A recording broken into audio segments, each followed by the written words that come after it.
Hi guys, good morning. So first of all, my name is Revant Kalamshetty. So ఈరోజు నేను మీకు ఈ Java full స్టాక్లో మొత్తం కంప్లీట్ స్ట్రక్చర్ ఎక్స్ప్లెయిన్ చేస్తాను. సో ఫ్రంట్ ఎండ్ పార్ట్ ఏముంటాయి, బ్యాక్ ఎండ్ పార్ట్ ఏముంటాయి, దాంట్లో టూల్స్ ఏముంటాయి, మొత్తం పిన్ టు పిన్ ఎక్స్ప్లెయిన్ చేస్తాను. వీడియో అయితే లాస్ట్ వరకు చూడండి. అండ్ ఏమైనా డౌట్స్ ఉంటే నాకు మెసేజ్ చేయండి. సో మనం ఈ వీడియోలో జావా ఫుల్ స్టాక్ డెవలప్మెంట్ని చూద్దాం అనమాట. సో ఫ్రంట్ ఎండ్ నుంచి బ్యాక్ ఎండ్ వరకు అండ్ డేటాబేస్ నుంచి డిప్లాయ్మెంట్ వరకు కంప్లీట్ స్ట్రక్చర్ సింపుల్గా ఎక్స్ప్లెయిన్ చేస్తాను చూడండి. సో ఫస్ట్ ఆఫ్ ఆల్ మనకి so what is full stack development? అసలు ఈ ఫుల్ స్టాక్ డెవలప్మెంట్ అంటే ఏంటి? సో ఫుల్ స్టాక్ అంటే సింపుల్‌గా చెప్పాలంటే ఫ్రంట్ ఎండ్ సైడ్‌లో యూఐ డిజైన్ చేయడం అనమాట. అండ్ అదే విధంగా బ్యాక్ ఎండ్‌లో లాజిక్ బిల్డ్ చేయడం. సో డేటాబేస్‌లో డేటా స్టోర్ చేయడం అనమాట. సో మనకి ఫస్ట్ ఆఫ్ ఆల్ బేసిక్‌గా what is Java full stack development అంటే, so Java full stack development combines front end and back end development using robust Java technologies and frameworks అని ఉంది కదా! So సింపుల్‌గా చెప్పాలంటే మనకి ఈ ఫ్రంట్ ఎండ్ సైడ్‌లో యూఐ డిజైన్ చేయడం, అండ్ బ్యాక్ ఎండ్‌లో లాజిక్ బిల్డ్ చేయడం, అండ్ డేటాబేస్‌లో డేటాని స్టోర్ చేయడం. సో దీన్నే మనం జావా ఫుల్ స్టాక్ అంటామనమాట. సో మొత్తం వెబ్ అప్లికేషన్స్‌ని ఎండ్ టు ఎండ్ బిల్డ్ చేయగలిగే డెవలపర్‌నే మనం ఫుల్ స్టాక్ డెవలపర్ అంటామనమాట. సో అదే విధంగా user interface and experience design and server side business లాజిక్‌కి బావుంటుంది. అండ్ డేటాబేస్ ఆర్కిటెక్చర్ అండ్ మేనేజ్మెంట్‌కి బావుంటుంది. And deployment and scalability solutions create చేయడానికి మనం ఈ జావా ఫుల్ స్టాక్ అనేది యూజ్ చేస్తామనమాట. సో ఇక్కడ మీకు ఈ ఇమేజ్‌లో కనిపిస్తుంది గదా! మొత్తము. సో ఇక్కడ ఇక్కడ డెవలప్‌మెంట్ సైడ్ ఎట్లా ఉంటుందో, క్లయింట్ సైడ్ ఇట్లా ఉంటుంది. సర్వర్ సైడ్ ఇలా ఉంటుందనమాట. సో నేను ఇంకా క్లియర్‌గా ఎక్స్‌ప్లెయిన్ చేస్తాను చూడండి. ఇప్పుడు మనకి జావా ఫుల్ స్టాక్‌లో front end and back end అని చెప్పి 2 కాన్సెప్ట్స్ ఉంటాయన్నమాట మెయిన్‌గా. సో ఫ్రంట్ ఎండ్ అంటే ఏముంటాయంటే core web technologies, HTML, CSS, JavaScripts ఇయన్నీ కవర్ అవుతాయి. అండ్ మోడర్న్ ఫ్రేమ్‌వర్క్స్ అయితే కొన్నుంటాయి. అండ్ డెవలప్‌మెంట్ టూల్స్ కొన్నుంటాయన్నమాట. సో మనకి ఈ ఫ్రంట్ ఎండ్ అంటే ఎలా అంటే ఏంది? మరి మీనింగ్ ఏందంటే ఫ్రంట్ ఎండ్ అంటే యూజర్‌కి కనిపించే పార్ట్ అనమాట. Like HTML, CSS, JavaScripts basics అనేది కంపల్సరీగా నేర్చుకోవాలనమాట. సో హెచ్‌టీఎంఎల్ అంటే ఏందంటే hyper text markup language.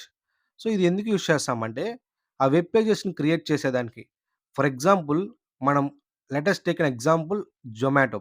So ఈ జొమాటో యాప్‌ని ఓపెన్ చేసేటప్పుడు మనకి ఫ్రంట్ ఎండ్ ఏమేమి కనిపిస్తాయి? ఆ యాప్ యొక్క ఇంటర్ఫేసు అండ్ కొన్ని ఆప్షన్స్, ఆ బటన్స్ అయన్నీ కనిపిస్తాయి గదా! సో వాటిని మనం హెచ్‌టీఎంఎల్ యూజ్ చేసుకొని క్రియేట్ చేస్తామనమాట. Next CSS. సీఎస్ఎస్ అంటే ఏంటంటే మనకి క్యాస్కేడింగ్ స్టైల్ అనమాట. సో ఇదేందంటే మనం ఏదైతే వెబ్ పేజెస్ క్రియేట్ చేస్తామో వాటికి స్టైలింగ్ ఇస్తామనమాట. ఆ ఫాంట్స్ గాని, ఆ కలరింగ్ గాని మొత్తం అనమాట. So next JavaScript. So JavaScript అంటే ఏంటంటే ఆ ఫ్రంట్ ఎండ్‌లో ఏదైతే హెచ్‌టీఎంఎల్, సీఎస్ఎస్ వర్క్ అయ్యేదానికి ఈ జావాస్క్రిప్ట్ అనేది మనం యూజ్ చేస్తామనమాట. So HTML, CSS, JavaScript form the foundation of any web page interface providing structure, styling and interactivity. So HTML అనేది స్ట్రక్చర్ క్రియేట్ చేసేదానికి, సీఎస్ఎస్ అనేది స్టైలింగ్ కోసం అండ్ జావాస్క్రిప్ట్ అనేది ఆ యొక్క యాప్ ఇంటరాక్టివిటీ కోసం యూజ్ చేస్తామనమాట. సో తర్వాత నెక్స్ట్ మనకి మోడర్న్ ఫ్రేమ్‌వర్క్స్ కొన్నుంటాయనమాట. సో ఈ మోడర్న్ ఫ్రేమ్‌వర్క్స్ ఏంటి? లైక్ ఈ మోడర్న్ ఫ్రేమ్‌వర్క్స్ అంటే రియాక్ట్ ఆర్ యాంగులర్ ఉంటాయన్నమాట. సో ఇవి ఎందుకు యూజ్ చేస్తామంటే కొన్ని అడ్వాన్స్డ్ లెవెల్‌లో యూజ్ చేస్తాం. అంటే ఆ ఒక్క యాప్ అనేది డైనమిక్‌గా, ఫాస్ట్‌గా ఆ యూఐస్ అనేది క్రియేట్ చేయడానికి ఈ యొక్క ఫ్రేమ్‌వర్క్స్ అనేది యూజ్ చేస్తామన్నమాట. And coming to tools, build and development టూల్స్‌లో మనకి కొన్ని టూల్స్ ఉంటాయన్నమాట. వేరాజ్ ఎన్‌పిఎన్, వెబ్‌పాక్, టైప్‌స్క్రిప్ట్, స్ట్రీమ్‌లైన్ ఇవి ఉంటాయన్నమాట. సో ఆ టూల్స్ అనేది మనం ఎందుకు యూజ్ చేస్తామంటే, ఆ కోడ్ అనేది ఆప్టిమైజ్డ్‌గా ఉండేదానికి అండ్ పెద్ద పెద్ద అప్లికేషన్స్ బిల్డ్ చేసేదానికి ఈ టూల్స్ అనేది మనం ఎక్కువగా యూజ్ చేస్తా ఉంటాం అనమాట. అండ్ పర్ఫార్మెన్స్ కూడా బావుంటుంది ఈ టూల్స్ అనేది యూజ్ చేస్తే. సో ఫ్రంట్ ఎండ్ డెవలపర్‌గా యూజర్‌కి ఫస్ట్ ఇంప్రెషన్ ఇవ్వడమే మనం డిసైడ్ అవుతా ఉన్నామన్న. So that is nothing but front end technologies. ఓకేనా? సో నెక్స్ట్ మనకి back end technologies. So back end టెక్నాలజీస్‌లో మనకి మెయిన్‌గా first of all back end అంటే ఏంటి? సో బ్యాక్ ఎండ్ అంటే అప్లికేషన్ బ్యాక్ బోన్ అంటామనమాట. So, user request for example యూజర్‌కి రిక్వెస్ట్ వెళ్ళినా సరే, డేటా ఫెచ్ చేయాలన్నా, ప్రాసెస్ చేయాలన్నా, లాజిక్ హ్యాండిల్ చేయాలన్నా, ఇవన్నీ బ్యాక్ ఎండ్‌లో జరుగుతుందనమాట. సో, ఫస్ట్ ఆఫ్ ఆల్ దానికి మనకి కోర్ జావా అనేది మెయిన్ కాన్సెప్ట్ అనమాట. Very, very basic and main foundation of the subject అనమాట ఇది. So, core Java. సో, ఈ కోర్ జావా ఇక్కడే చెప్తుంది చూడు. Foundation in object oriented programming, data structures, algorithms, exception handling and concurrency patterns అనమాట.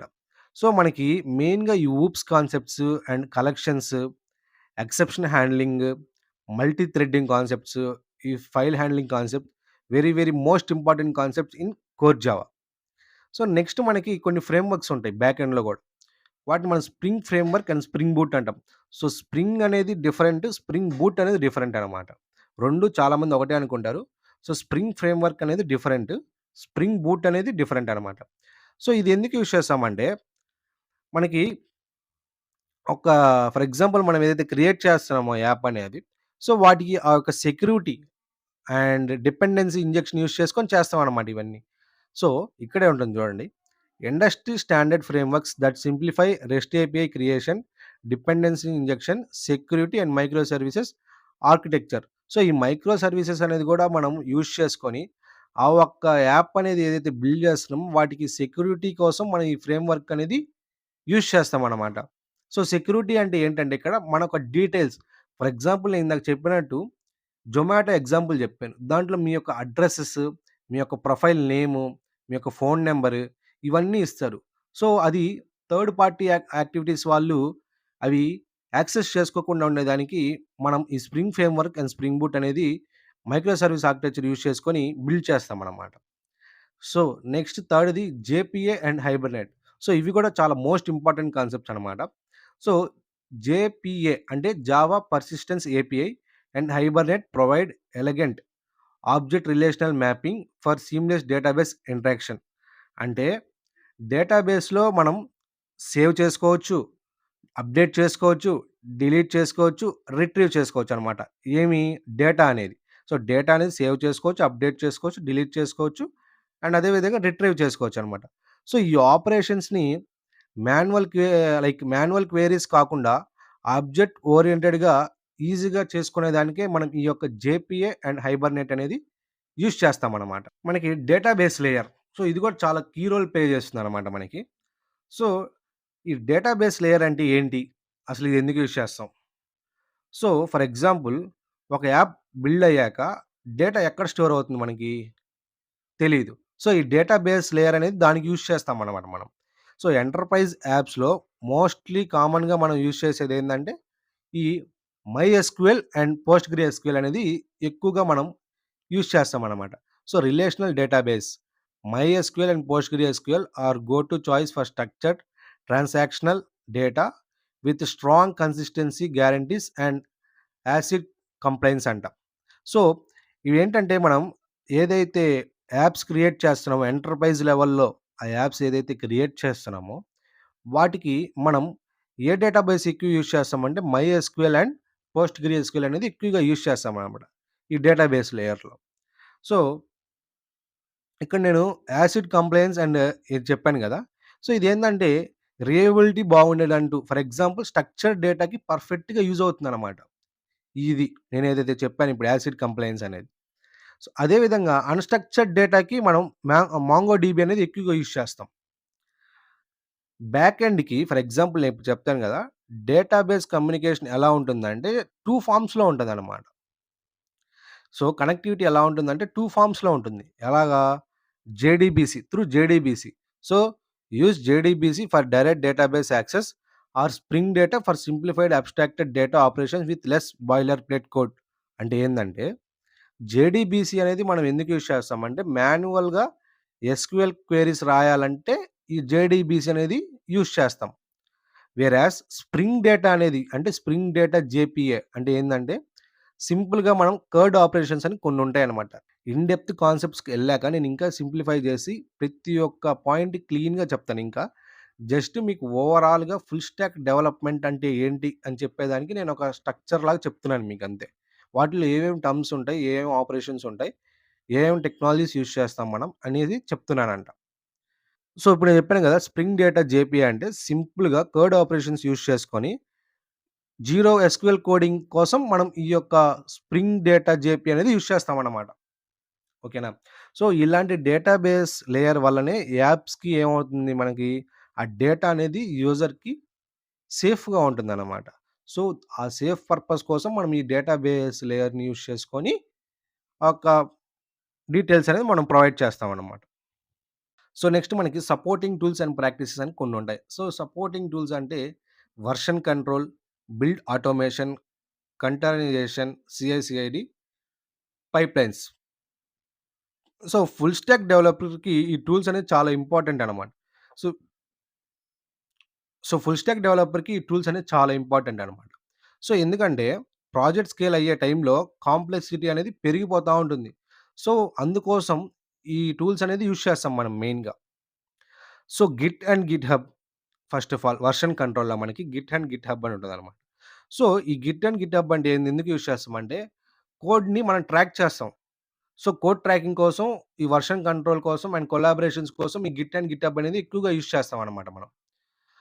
And automation ఎలా ఉంటుందంటే, డిపెండెన్సీ మేనేజ్‌మెంట్ అంటే ఎలాగంటే ఫర్ ఎగ్జాంపుల్ మనం ఆ ప్రాజెక్ట్ అనేది ఆటోమేటెడ్‌గా బిల్డ్ అయ్యేదానికి ఈ మావెన్ అండ్ గ్రాడెల్ అనేది ఎక్కువగా యూజ్ చేస్తాం. నెక్స్ట్ కంటైనరైజేషన్ అంటే ఏందంటే, సో, యాప్ అనేది ఒక కంటైనర్ లాగా ఉంటుందనమాట. అంటే ఒక కంటైనర్‌లో ఒక ప్యాక్ అయ్యి ఈ యొక్క యాప్ అనేది ఉంటుందనమాట. సో, అప్పుడు ఆ యాప్ అనేది ఎక్కడైనా రన్ అవుతుంది. So, it can run anywhere. So, అందుకోసం ఈ డోకర్ అనేది ఎక్కువగా యూజ్ చేస్తాం మనం. సో, నెక్స్ట్ సీఐ/సీడీ పైప్‌లైన్స్ ఇది కూడా very, very most important concept అనమాట. సో, మనకి ఈ కంటిన్యూయస్ డిప్లాయ్‌మెంట్ అవుతానే ఉంటది మన కోడ్ అనేది. సో, ఆ కోడ్ అనేది మనం ఏం చేస్తాం, పుష్ చేసిన వెంటనే టెస్టింగ్ అండ్ బిల్డ్ ఆటోమేషన్ కోసం ఈ సీఐ/సీడీ పైప్‌లైన్స్ అనేది ఎక్కువగా యూజ్ చేస్తాం మనం. ఓకేనా? సో, నేనిప్పుడు జస్ట్ మీకు కాన్సెప్ట్ చెప్తున్నాను. ఎందుకు యూజ్ చేస్తామనేది. ఇన్ డెప్త్ కాన్సెప్ట్స్‌కెళ్ళాక ఇంకా క్లియర్‌గా నేను విత్ కోడ్ మొత్తం ఎక్స్‌ప్లెయిన్ చేస్తా. So, full stock overflow. So, చెప్పాను గదా! కంప్లీట్‌గా A to Z work flow అనేది ఇలా ఉంటుందనమాట. సో, ఫస్ట్ ఏం చేస్తాం మనం design UI. So, react, angular use చేసి యూఐ క్రియేట్ చేస్తాం. లైక్ బటన్స్ గానీ, ఫార్మ్స్ గానీ, స్క్రీన్స్ గానీ, లేఔట్స్ అన్నీ ఇక్కడ జరుగుతాయనమాట. ఈ యూఐ కాన్సెప్ట్‌లో. నెక్స్ట్ డెవలప్ రెస్ట్‌ఫుల్ ఏపీఐస్ అంటే స్ప్రింగ్ బూట్ యూజ్ చేసి రెస్ట్ ఏపీఐస్‌ని క్రియేట్ చేస్తాం. అంటే ఎలాగంటే ఎగ్జాంపుల్ లాగిన్ పేజ్ గాని, సైన్ అప్ గాని, డేటాను ఫెచ్ చేయడం గాని, అప్డేట్ చేయడం గాని ఇవి యూజ్ చేస్తాం ఎక్కువగా. ఆ తర్వాత connect to database. So, connect to database అంటే డేటాబేస్ ఇంటిగ్రేషన్ అనమాట. So, JPA, Hibernate to back end and DB connect చేస్తాం అనమాట. ఇక్కడ ఎక్కువ డేటాబేస్ కనెక్ట్ చేస్తాం. సో, క్వెరీస్ అనేది ఆటోమేటిక్‌గా ఉంటున్నాయి. అండ్ డేటా అనేది సెక్యూర్‌గా ఉంటుందన్నమాట ఇక్కడ. So, next text build and deploy. So, ఇక్కడేం చేస్తాం మనం మెయిన్‌గా అంటే, ఈ మావెన్ అండ్ గ్రాడెల్ అని చెప్పాను గదా! ఇవి యూజ్ చేసుకొని బిల్డ్ చేస్తాం. సో, ఈ డాకర్‌లో ప్యాక్ అయ్యి ఉంటది యాప్ అనేది.